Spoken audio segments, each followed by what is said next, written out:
My name is Abraham Great, and welcome to this platform. For those who are part of this channel already, you're welcome again. For those who are just joining for the first time, this is Abraham Great. Here you will learn tips that will help you to connect the dots. This dot has the proclivity to move you into action. It is working. Now, today I want to talk about 7 categories of Nigerians. 7 categories of Nigerians. And I mean that in every nation there are all and different kinds and different categories of people. But the Nigerian people are a very unique, set of people. First of all, the Nigerian gene is a very unique gene. It's a very, very successful gene. It's a very creative gene. It's a very tenacious gene. Nigerians are a people that just find a way, no matter what it is. They create solution out of many problems, global problems, national problems. They are a set of people that laughs even in the midst of obscurity, adversity.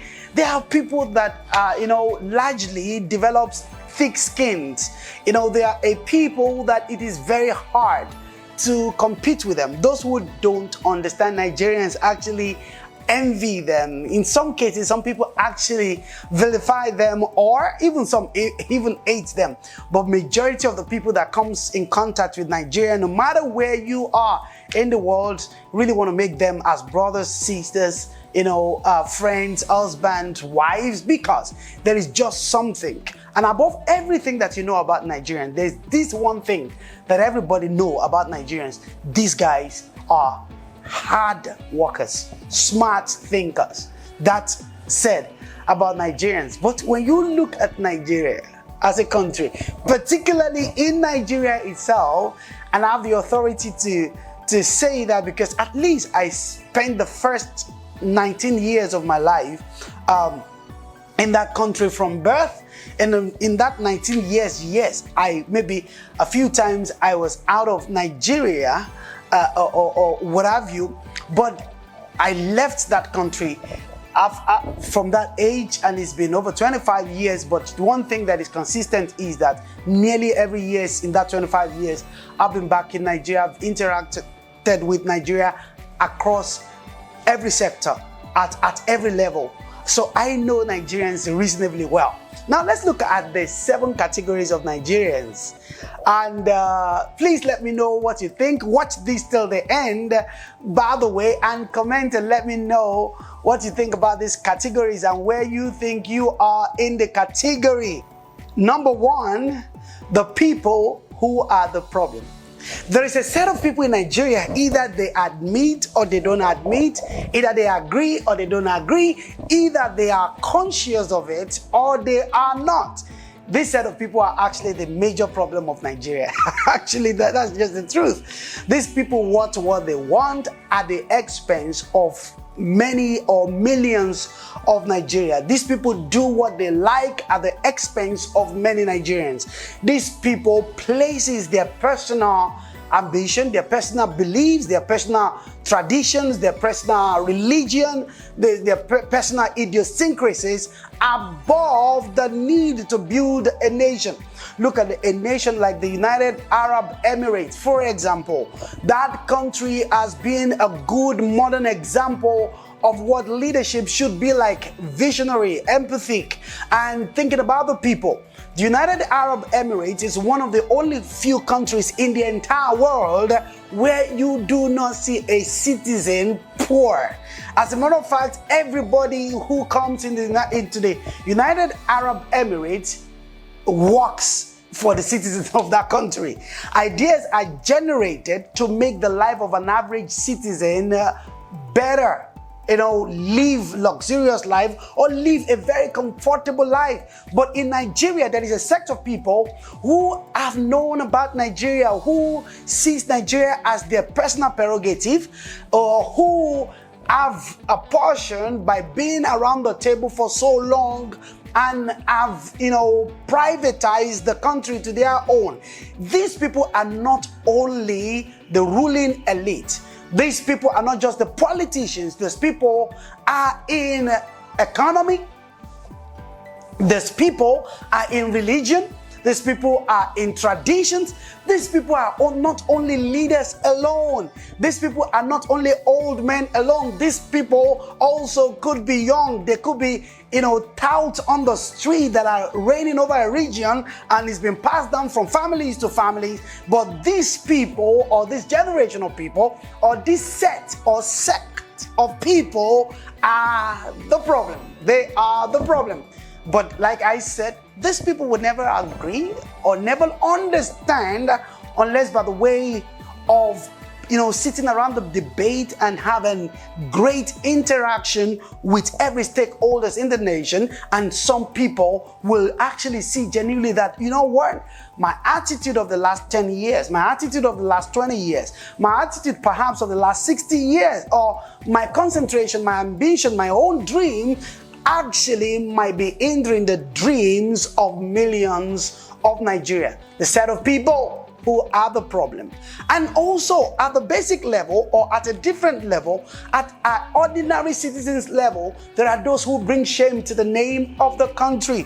There are those who do things. There are those who do rituals. There are those who kill all the people. There are those who take all harms. There are those who do all kinds. All these sets of people are in the same set of people that I spoke about earlier. Everyone that is making the country more difficult for the rest of the people to live in that country are the problems of that country. Number two, the people who only sees the problem. This is maybe not as bad as the first set of people, but these people only bickering, murmuring, complaining. The only thing this set of people see is only the problem. They don't seem to see anything good in anyone or in anything. I do believe that whilst all the leaders who have led us in the past, or who have led that nation in the past, have made a lot of mistakes. But I do believe that a lot of them also are good men and women. And I always say this, from Genesis to COVID, there has never been a perfect leader. No matter the holy book that you read, there is no perfect leader who has been, perfect. But the thing is that as human beings, we are more tolerant of dead men than we are of living men. We will celebrate men, traditional men who have died 1,000 years, or we will celebrate, deities who would celebrate great men who have lived 2,000 years, 3,000 years, 6,000 years ago. But the problem is a lot of the people that we see today who are amongst us, who are our leaders, who are our fathers, our mothers, our brothers and sisters, are also fallible. They have problems, they have issues, they have idiosyncrasies, but the thing is that we vilify them.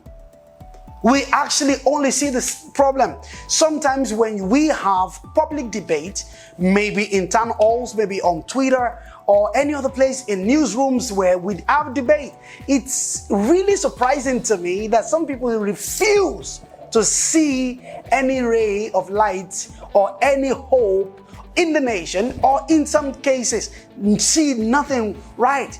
There are leaders who, look, they have amassed great amount of wealth. But the truth is that some of those leaders have created massive opportunity that never existed in the country before. And I will always liken leaders like that to what has been done in America, in Texas, in New York, and in many other states. And it's so, like in Russia, like in Mexico, like in Brazil, there are families that ruled in Southern American countries that the country is actually run by families, but the economy is called emerging economy, and they are a lot better than many poor countries around the world.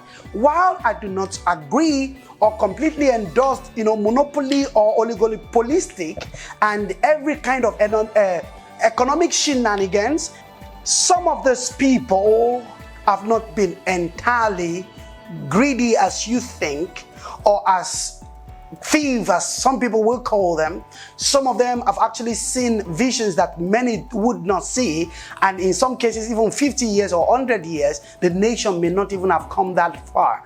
Now, these men and women may be in the class of what they call the tycoons in America, the Rockefeller family, the JP Morgans of this world. When America was struggling and they were in poverty, these men saw several industries like the railway industry, like the steel industry. They created massive, revenue. It was not easy for them. However, saying that, these men, if need be, must be tried.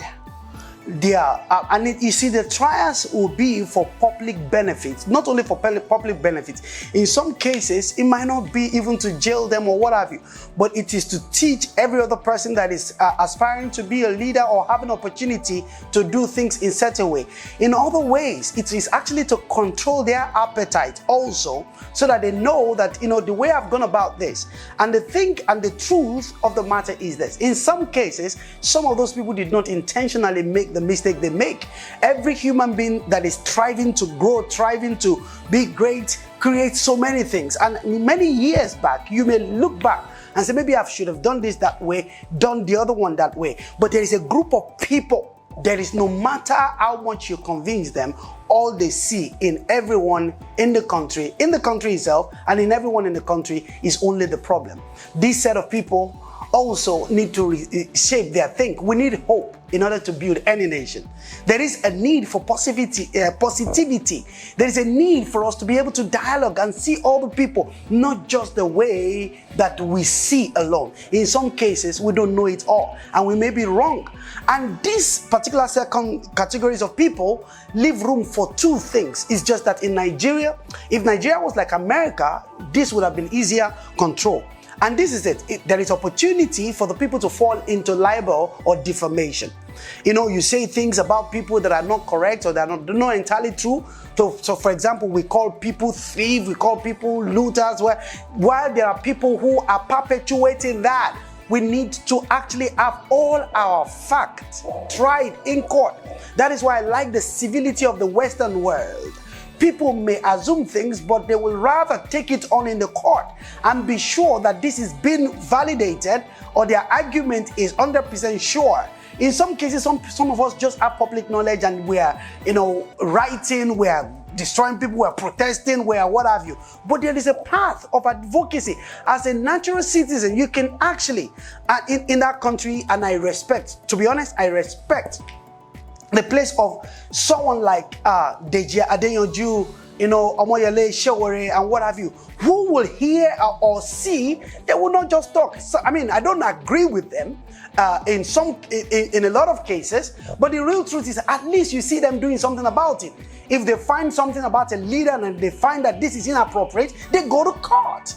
And this we can do more of, and then have a public evidence of their crime and get them to pay the consequence. And whilst we're doing that, we still remain positive about believing in ourselves. We have a nation to build. We have a country to build, and we need hope to build that nation.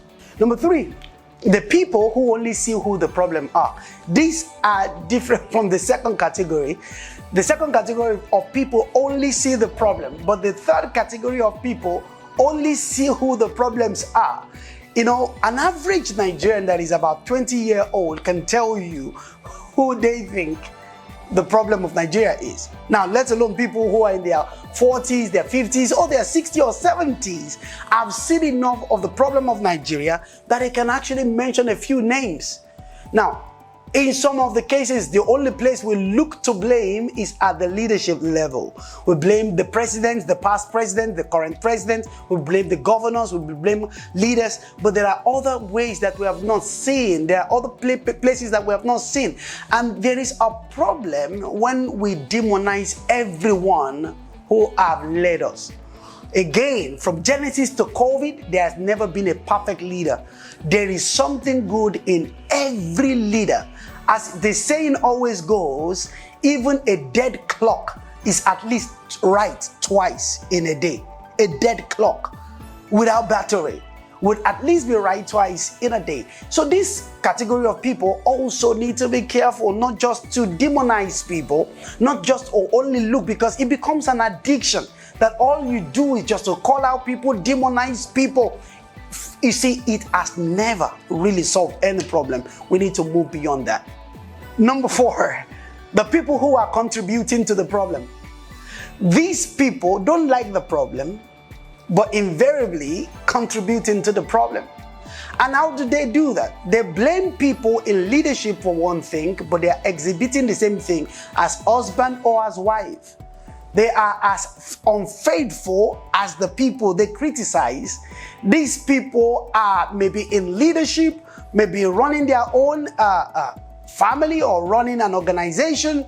They cheat, they break laws, they do other things.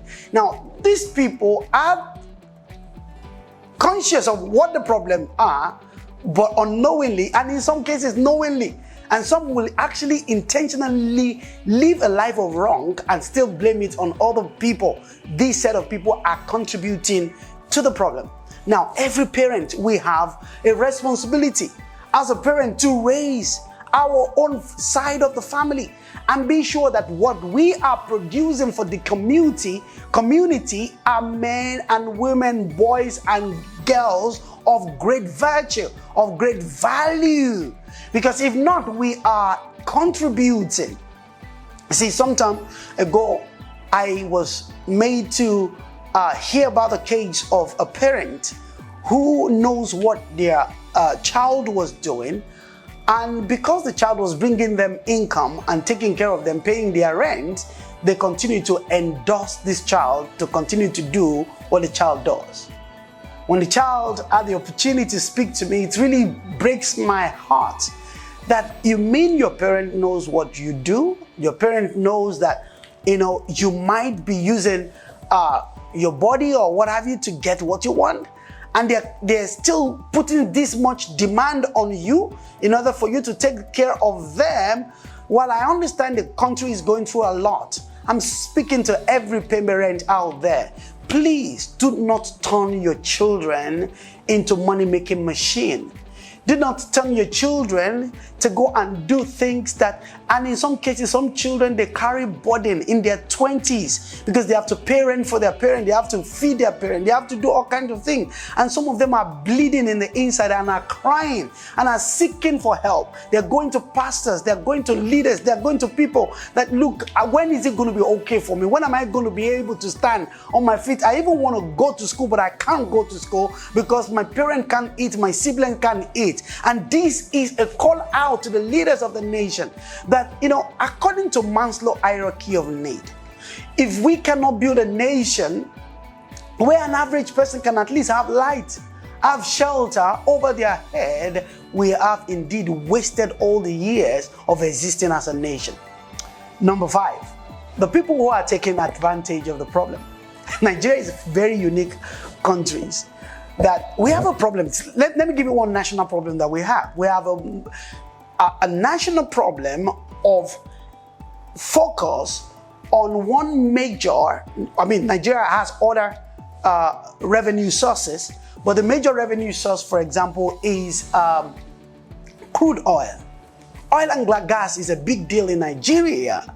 And there are those who sees the problem in most of these things are in the hand of a few elite who runs this sector as oligarchs. Now, there are people who bunkers. There are people who break pipes. There are people who sees that this is a major revenue in the country. There are other nations who have these, natural resources and stuff like that. But the proliferation of thuggery and all kinds of malpractices in the Nigerian economy, not just in the oil and gas or in the crude oil industry. There are people who just sees that there are loopholes in the system. There are in Nigeria, for example, the principle of ghost workers, people who just put names of people who never existed or who are never even born or people who have died, and they're collecting salaries from them. And these people build houses, in some cases take their money to religious organizations to get and pay tithe and to eat or to build churches or mosques or what have you. You are contributing to the problem of your country. We gotta build a nation with values. We gotta be a people. The same brain that is producing that malicious, clandestine ways of making revenue, the same brain can actually produce all the legitimate sources of making, legitimate income in that country. Number 6, the people who are focused on finding the solution to the problem. These sets of people are funny. This set of people are unique. This set of people are dynamic. This set of people live a very agitative life. They are very agitated about the current situation in the country. These people go about, if they have the means, they travel abroad. When they read, they are always finding, what can we do in Nigeria? Now, this set of people are also quite intricate, because in a lot of cases, these people find a solution, create the solution, and here's the thing, because of the economy of scale, some of these people then become economic oligarchs. I'm going to say that again. The people who are focused on finding the solution sometimes fall into the trap of being seen as people who become extremely wealthy. Because here is the thing. If there is a country in massive darkness, those who monetize bringing light, for example, can become extremely rich simply because of the economy of scale. Those who build industry that never existed before, because there is something called the law of the first mention. When they create a city that does not exist, or ameliorated a city that does not exist before, or build things. Now, the human nature is insatiable. That means human beings were never satisfied. So you see the person find one problem and they solve the problem. By the time they see the income that comes in that from solving that problem, because life pays you by the problems you solve. So they look at that, oh, I can find more problems. Now, here is the thing about some of these people. Some of them should be celebrated, because in some cases, while all the people, find solutions in the country, create the solution, take the money, they run to Switzerland, they run to America, and they're spending the money. Some of these people have spent the money that they have made based on the economy of scale, or how huge the market is, in rebuilding the nation.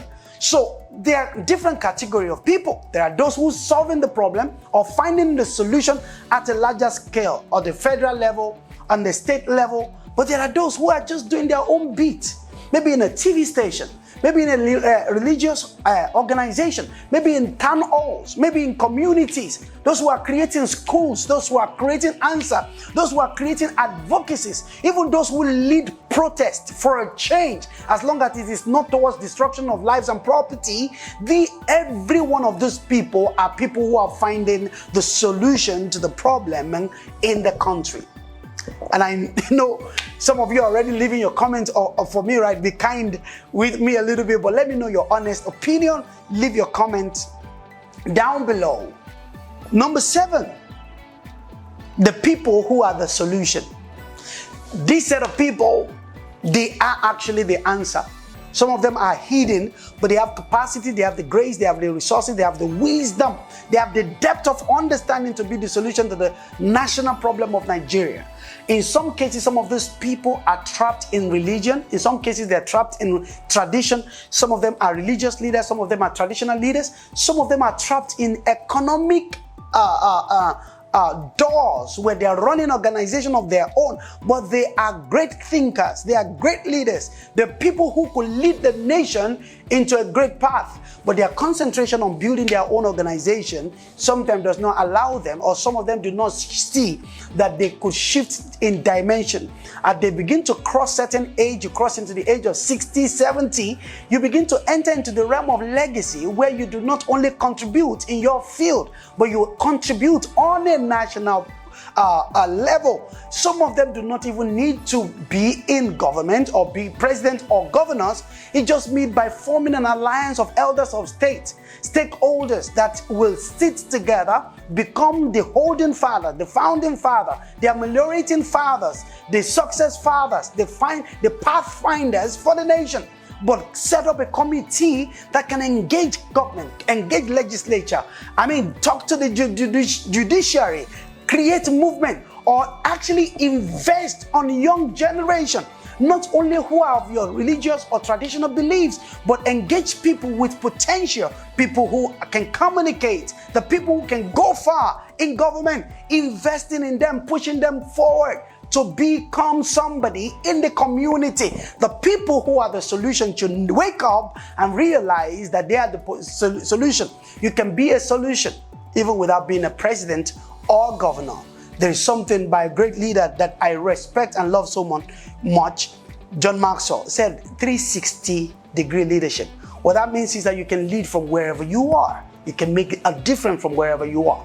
Now, let me tell you these last 3 points about these 7 categories of people in Nigeria. Number 1, every Nigerian can be the problem. And I mean it. Every single Nigerian can be the problem, depending on when and how it's happened. Number 2, every Nigerian can be the solution. Any Nigerian can actually be the solution to the problem, maybe at a local level, at a national level, or at a state level, whatever the level is. And lastly, every Nigerian can be any one of the 7 categories. My name is Abraham Great, and all I'm doing is I'm trying to connect the dots. Please, if you have not followed me before, please click on the subscribe button right now. Do it now. And also follow me on Twitter. My handle on Twitter is on Twitter, Abraham Great. And on Instagram, I am Abraham Great. On Facebook, Abraham Great. It is working.